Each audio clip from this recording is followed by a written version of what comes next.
Hello दोस्तों, स्वागत है आपके हमारे YouTube चैनल भोजपुर में। कैसे बनी आप सभी लोग। और हमारे लोग आज आ गइल बनी बाजार। और बाजार काहे खातिर आइल बनी, तो आज आइल बनी तीज के हम खरीदारी करे आई जा। हमारे पति देव बारन जो कि हमनी के साथे आइल बनी जा। अब जा तनी जा सीधे हमनी के दुकानी पे और देखी दुकानी पे से का ले तनी जा। चली रहुआ लोग हमारे साथ हमारे बाजार में और बताएं कि ये बाजार कहाँ के है। अगर रहुआ पटना से होगा तो ये बाजार जरूर बताएं कि कहाँ के है। कमेंट में जरूर लिखम ताकि हमरो समझ में आए कि हाँ पटना के लोग पटना के रास्ता जाने ला लोग। तो चली आगे बढ़ते आपन खरीदारी करे खातिर दिखत रह का खरीदारी होता। तो चली बड़ी हमरा संगे संगे रहुआ तीज के बाजार करे खातिर।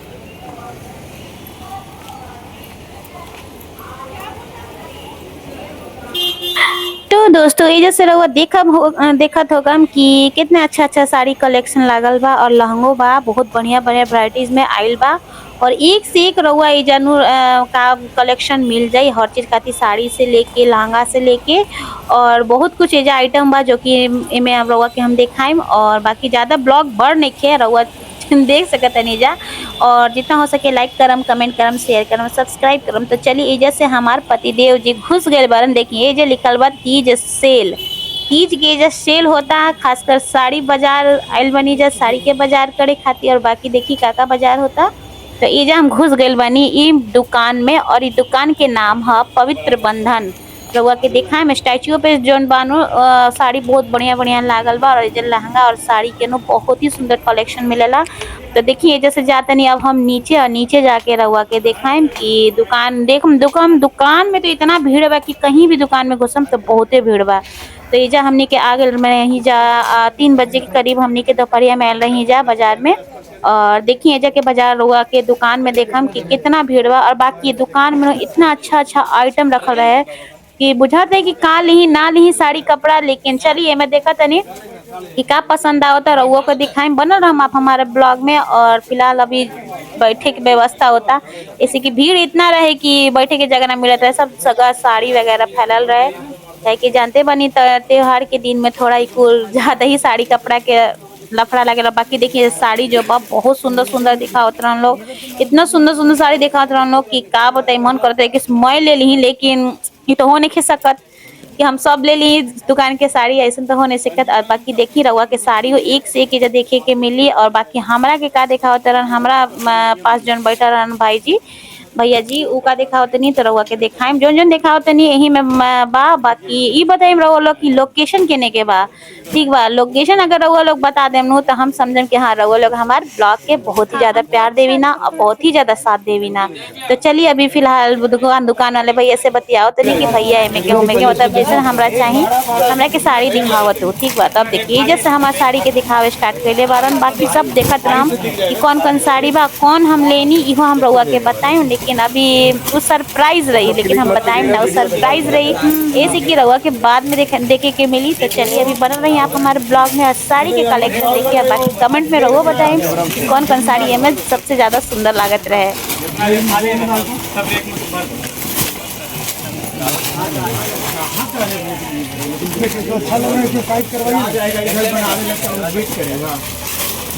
सुनो ना जितना खुला होती है फेंक होते हैं। पूजा ऐसे में चलेगा। ये देखिए डिजाइनर था और कोई हटाना है कोई ये देखिए साड़ी हो गया सिंपल। ये ब्लाउज देखिए डिजाइनर ब्लाउज बूटे जैसा है। एकदम खाली रखो अच्छा लगता है। मैडम बुटीक का ब्लाउज क्या पड़ेगा इसका? कलर 1-2 कलर और है। इधर बीड तो हट जाएंगे नहीं निकलेगा ही निकलेगा। नहीं निकलेगा कभी नहीं हटता भैया। अब भी नहीं। अरे हम लोग भी साड़ी पहनते हैं, हम लोग भी साड़ी पहनते हैं भैया, ऐसा नहीं है। तो दोस्तों ये जैसे देखिए एक आयल रही लोग, एक का बहुत लोग आयल रही है ऐसे तो लेडी लोग और बाकी वही में से एक लेडी के रवा के देखा होता नहीं जैकेट ट्राई जो साड़ी पसंद कर ले रही तो जब उतना पहन के देखा तरी कैसन लागता।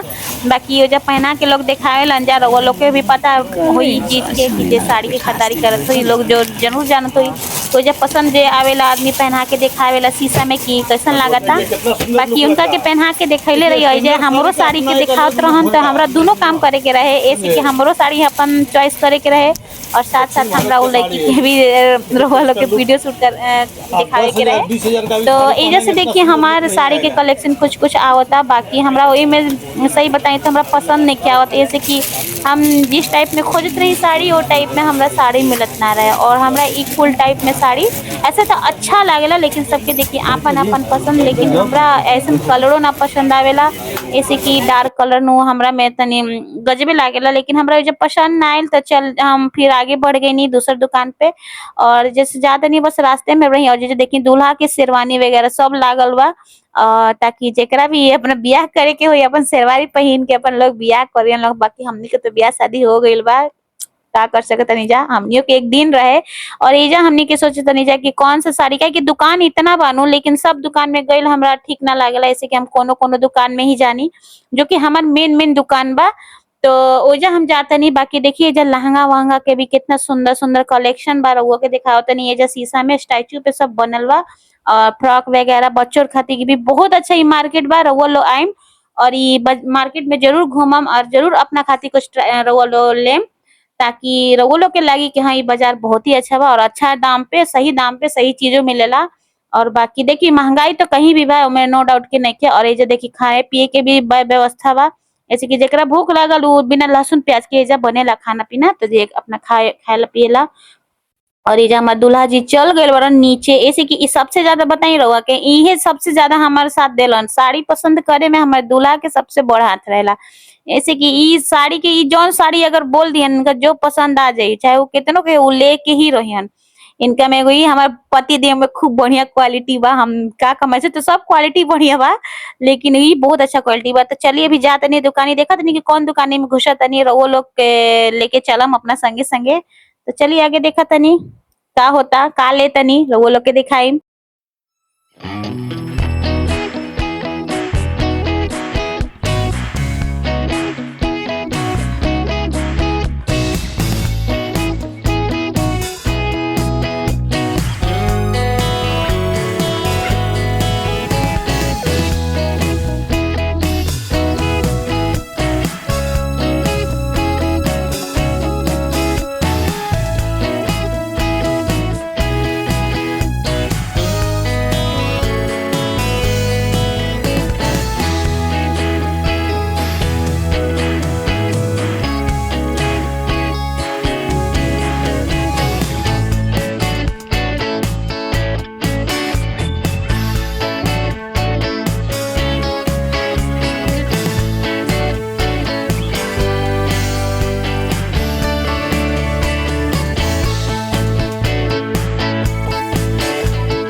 तो दोस्तों जैसे रहुआ के हम दिखावत नहीं कि हम एगो दुकान में आ गए रही ओजा के कलेक्शन बढ़िया बढ़िया दिखावत रहन लोग और हम देखिए एजा हम बानी जो कि हम कर देनी अब साड़ी के ट्राई जैसे कि देखत रही कि हमरा में कौन सा कलर के साड़ी बढ़िया लगा था कौन सा क्वालिटी के। बाकी जो मैम रही वो कहत रही कि आप में ये साड़ी अच्छा लग रहा है एक बाद एक और साड़ी हम ट्राई करम दिखाएम रहुआ के बन रहा आप हमारे ब्लॉग में बहुत तरह की साड़ी हम ट्राई करेंगे लेकिन ज़्यादा ना लेनी है वीडियो इसकी ज़्यादा लंबा हो जाए तो हम कुछ टिप्स लेनी है जो कि हम लोगों के दिखाओ तो जहाँ हम ये साड़ी ट्राई कर ले रही हैं बाकी कुल भी साड़ी दिखाओ तो रही कि रवा लोग और पता कि रवा इहो ट्राई करी हम दुकान वाले भैया कहत रहन लेकिन हमरा वो साड़ी कौन साड़ी भैया ये मतलब हमरा पता ना काहे ना हमरा सब साड़ी ना बुझाला और बाकी देखिए हई साड़ी जो दिखावत रहन जो आजकल बहुत ही ट्रेंड चल रहा है, लेकिन कलन की ये लीजिए बहुत ही ट्रेंड चल रहा है। इसका क्या प्राइस है भैया? नहीं, हमको ये सब मतलब टाइप के साड़ी जन होला तनी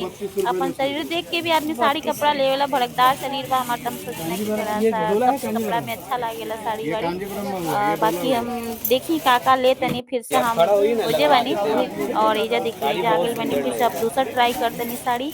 और ये साड़ी अब दूसरा उसी का कलर है ना ये वाला? सेट बा के गुलाबी और हरा के सेट बा जो कि रउआ पहनाई हमरा के जैसे वो पहनाओ तरी अब हमरा के हम देखिए कैसन लगा था साड़ी। और हम इनका से कहत रहे कि आप हमारा वीडियो ले लीजिए, इसलिए कि हमको अपने सब्सक्राइबर लोग को भी दिखाना है कि हम क्या क्या अपना बाज़ार में किए हैं नहीं किए हैं, क्या क्या साड़ी ट्राई किए हैं। बाकी साड़ियों बहुत सुंदर रहे, बहुत ही ज़्यादा सुंदर रहे।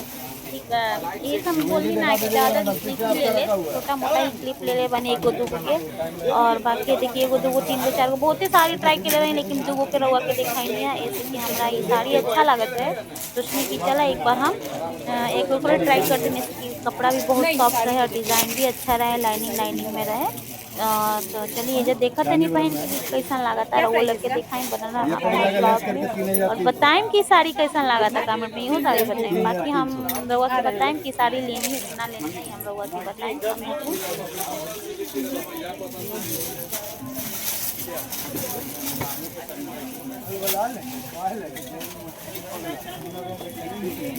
देखिए कि एचो कपड़ा में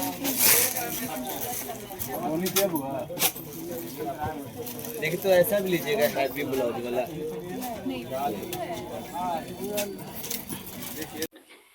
तो दोस्तों ये जैसे अब हमार बाजार हो गई बा साड़ी कपड़ा के और कौन सा साड़ी लेनी है रउआ के तीज में जब हम पहनम तो रउआ के देखे के मिली। बाकी बाजार में बहुत ही ज्यादा टाइम लागल नहीं हो तो 3-4 घंटा तो जरूर ही लाग गल हुई। बाकी बाजार में चली जौन काम खाती आयल रही वो काम हमार हो गई अच्छा से। तो अब हम जाते नहीं थोड़ा बहुत और बाजार करे के बाद फिलहाल हम ई मार्केट से निकलता नहीं ऐसे कि अब हमारा जाए के बाद दूसरा मार्केट में।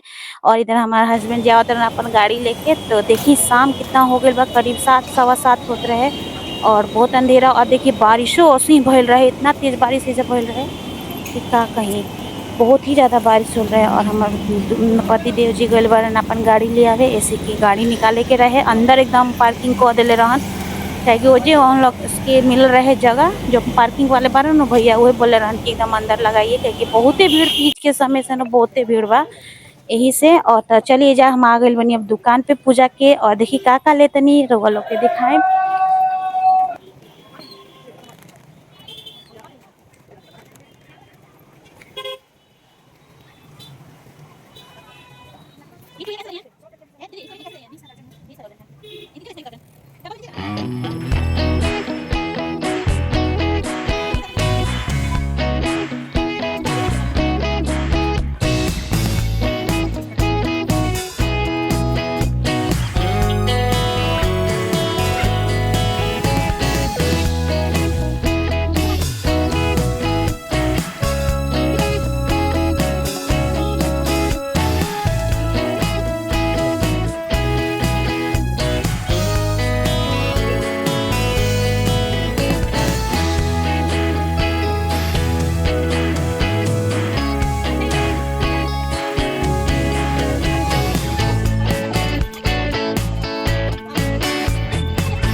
तो दोस्तों ये आज के रहल हमार तीज के खरीदारी के ब्लॉग रउआ लोग के कैसन लागल। अगर अच्छा लागल हो तो लाइक कमेंट शेयर सब्सक्राइब करब ना भूलम। तो चलिए अभी खातिर बस इतना, मिलम जल्दी दूसरा ब्लॉग में और ब्लॉग भी बहुत ही मजेदार होके वाला बात। तो चलिए अभी खातिर इतना, जय भोजपुरी, नमस्कार।